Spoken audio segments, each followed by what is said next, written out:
Emotional intelligence is the ability to perceive and evaluate feelings accurately in ourselves and in others. The most emotionally intelligent people can access and evoke emotion, understand nonverbal cues, and regulate their feelings to build stronger relationships. As a Harvard-trained psychologist, I've seen firsthand how this is key to long-term professional and personal success.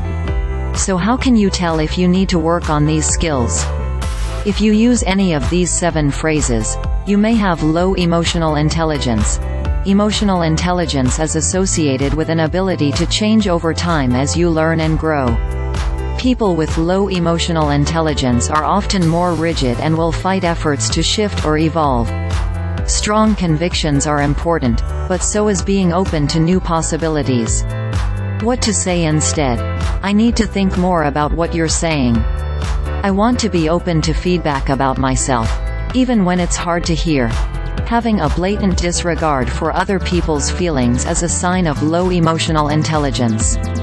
Displaying a lack of empathy for others, especially when they are going through a tough time, makes it hard to develop mutually beneficial, supportive relationships. What to say instead? I'm sorry to hear you're feeling upset. How can I be helpful to you right now?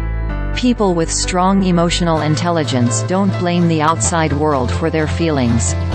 They understand that their emotions are linked to how they internally perceive their circumstances. Don't miss the #1 phrase used in successful relationships. Say psychologists who studied 40,000 couples: our emotions are not someone else's responsibility to fix. They're an opportunity to understand ourselves and set boundaries. What to say instead? I'm feeling very emotional right now. My perception of the situation is that. When given feedback, emotionally intelligent people will make the effort to look for nuance. Instead of getting stuck in extremes, they focus more on understanding the other person's lived experience. What to say instead? I want to hear your perspective even when I don't see things the way you do. Can you help me understand why you're feeling this way?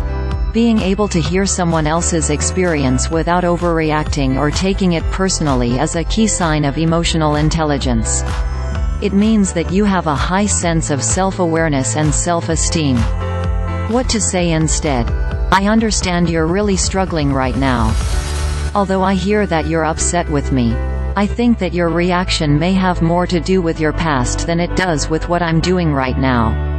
Do you think that's true?